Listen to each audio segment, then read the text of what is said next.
जय हिंद। नूंह में हिंसा के बाद हरियाणा में हाई अलर्ट। 5 जगहों पे इंटरनेट ठप। वीएचपी आज करेगी देशव्यापी प्रदर्शन। नूंह में हुई हिंसा अब सियासती रुख अख्तियार करती जा रही है। सीएम मनोहर लाल ने इस घटना को दुर्भाग्यपूर्ण बताते हुए साजिश करार दिया है। वहीं विश्व हिंदू परिषद की ओर से मेवात में हुई हिंसा के विरोध में 2 अगस्त बुधवार को देश भर में प्रदर्शन करने की बात कही गई है। वहीं कथावाचक धीरेन्द्र शास्त्री ने कहा है कि आरोपियों के घर में भी बुलडोजर चलने चाहिए। हरियाणा के मेवात नूंह इलाके में सोमवार को एक धार्मिक यात्रा निकलने के दौरान 2 समुदायों के बीच हिंसा हो गई। हिंसा में 2 होमगार्ड समेत 4 लोगों की मौत हो गई, जबकि 30 से ज़्यादा पुलिसकर्मी जख्मी हुए हैं। हिंसा के दौरान उपद्रव की जद में थाने, अस्पताल और कई लोगों की दुकानें भी आ गई। सैकड़ों गाड़ियों को आग के हवाले कर दिया गया। देखते ही देखते हिंसा सोहना से गुरुग्राम तक फैल गई।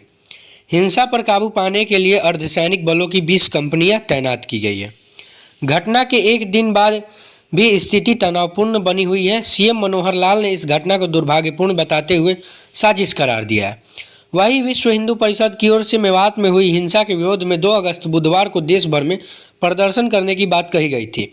कथावाचक धीरेन्द्र शास्त्री ने आरोपियों के घर पर बुलडोजर चलवाने की बात कही है। हरियाणा के 5 जगहों में इंटरनेट भी बंद कर दिया गया है। नूंह, पलवल, पटौदी, सोहना, मानेसर, इन 5 जगहों में बंद हुआ है इंटरनेट। विश्व हिंदू परिषद के केंद्रीय संयुक्त महामंत्री डॉक्टर सुरेंद्र जैन ने हरियाणा के मेवात में हुई हिंसा को दुर्भाग्यपूर्ण बताया। साथ ही कहा कि मेवात को हिंदुओं का कब्रिस्तान नहीं बनने देंगे।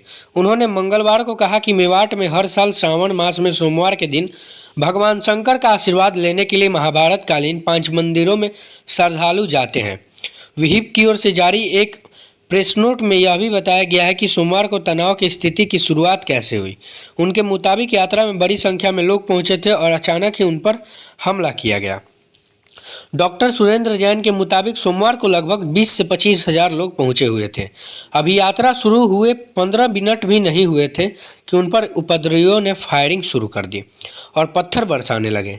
उन्होंने आगजनी भी शुरू कर दी। श्रद्धालुओं ने जब देखा कि परिस्थिति नियंत्रण से बाहर जा रही है तो पीछे हटने का प्रयास किया, लेकिन पीछे से भी पत्थर आ रहे थे।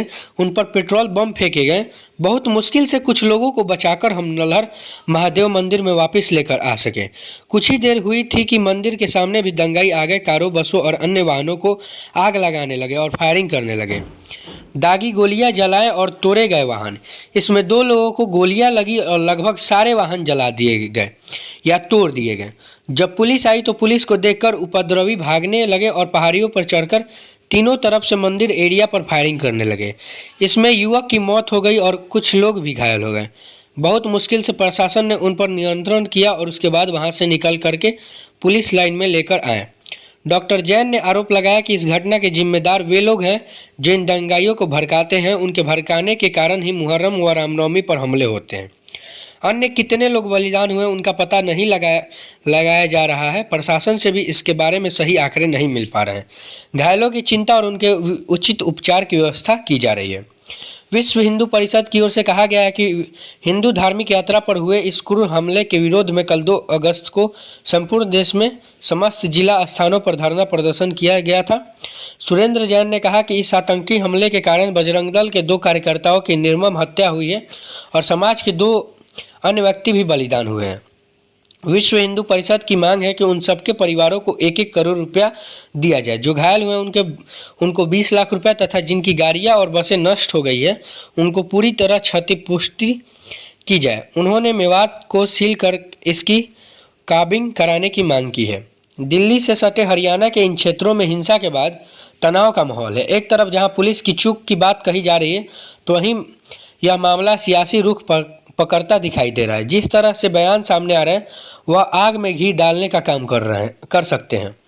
विश्व हिंदू परिषद के joint general secretary Surendra Jain ने कांग्रेस पर इन मामलों का हवा देने का आरोप लगाया, तो साथ ही कहा कि हिंदू समाज कब तक चुप रहेगा, कब तक समाज के लोग सहते रहेंगे। सुरेंद्र जैन ने कहा कि मेवात को हरियाणा का कब्रिस्तान कहा जाता है, हिंदुओं का कब्रिस्तान कहा जाता है, मिनी पाकिस्तान भी कहा जाता है। मेवात की पहचान आज गो हत्या, साइबर क्राइम से बन गई है। मेवात में महाभारत कालीन मंदिर है जिनका बहुत महत्व है। जहाँ पर सावन के समय में जलाभिषेक किया जाता है वहाँ जाना सौभाग्य की बात है। फिर उन्होंने दूसरे समुदाय पर तंज कसते हुए कहा कि वैसे इनके नेता हैं, ये लोग पुलिस वाले को मारते हैं, कांग्रेस वाले इन सबको हवा देती है। जैन ने कहा कि जगह जगह महापंचायत होगी और हमारी यात्रा नहीं रुकेगी। शिव मंदिर में जलाभिषेक करने के लिए जाते हैं उपद्रवी द्वारा गोली चलाई गई, मोटर बम दागे गए और चारों तरफ से घेर कर पत्थरबाजी की गई। पुलिस चौकी जला दी गई, थाने जला दिए गए, मंदिरों पर हमले किए गए। उन्होंने कहा कि हिंदू समाज कब तक चुप रहेगा, हम घर घर जाएंगे, हम देश भर में आंदोलन करेंगे। उधर मेवात हिंसा पर कथावाचक धीरेन्द्र शास्त्री का भी बयान सामने आया है। दिल्ली के इस्कॉन टेम्पल में धीरेन्द्र शास्त्री ने मेवात हिंसा को लेकर कहा कि जो लोग हिंसा फैला रहे हैं ऐसे ही भगवान की शोभा यात्रा पर पत्थरबाजी करते हैं, आगजनी करते हैं, उनके घर में भी बुलडोजर चलने चाहिए। ये बहुत दुखद घटना है। ऐसा तब तक होता रहेगा जब तक सनातनी सोते रहेंगे। ज्ञानवापी धीरेन्द्र कृष्ण शास्त्री ने कहा कि ज्ञानवापी के नाम से ही स्पष्ट है कि वह क्या है। ज्ञानवापी ज्ञान का कुआं है। मैंने कुरान नहीं पढ़ी पर स्पष्ट है कि वह क्या है। बता दें कि मेवात हिंसा में 5 लोगों की मौत हुई है, जिनमें 3 नागरिक की मौत हुई है और 2 पुलिसकर्मी मारे गए। मेवात हिंसा में पुलिस ने 70 लोगों को हिरासत में लिया है। उधर मुख्यमंत्री मनोहर लाल ने नूंह में उत्पन्न हुई स्थिति पर बैठक की है। उन्होंने कहा कि नूंह में जो भी घटना हुई है वह बहुत दुर्भाग्यपूर्ण है। घटना का पता लगते ही वरिष्ठ पुलिस अधिकारी और प्रशासन को तुरंत भेजा गया। उन्होंने कहा कि एक सामाजिक यात्रा जो हर वर्ष निकलती है, जिसके ऊपर कुछ लोगों ने आक्रमण किया और पुलिस को भी निशाना बनाया है। उन्होंने कहा सुनियोजित और षड्यंत्रपूर्ण तरीके से यात्रा को भंग किया गया, जो बड़ी साजिश की तरफ इशारा करती है। गाड़ियों को आग लगाई गई और आगजनी की घटना कुछ स्थानों पर सामने आई। फिलहाल नूंह समेत सभी जगह स्थिति सामान्य है। धन्यवाद। ये VPS न्यूज़ का सारा रिपोर्ट था और वीडियो को अंत तक देखने के लिए आप सभी को धन्यवाद। जय हिंद, जय भारत, जय बिहार, जय बिहारी।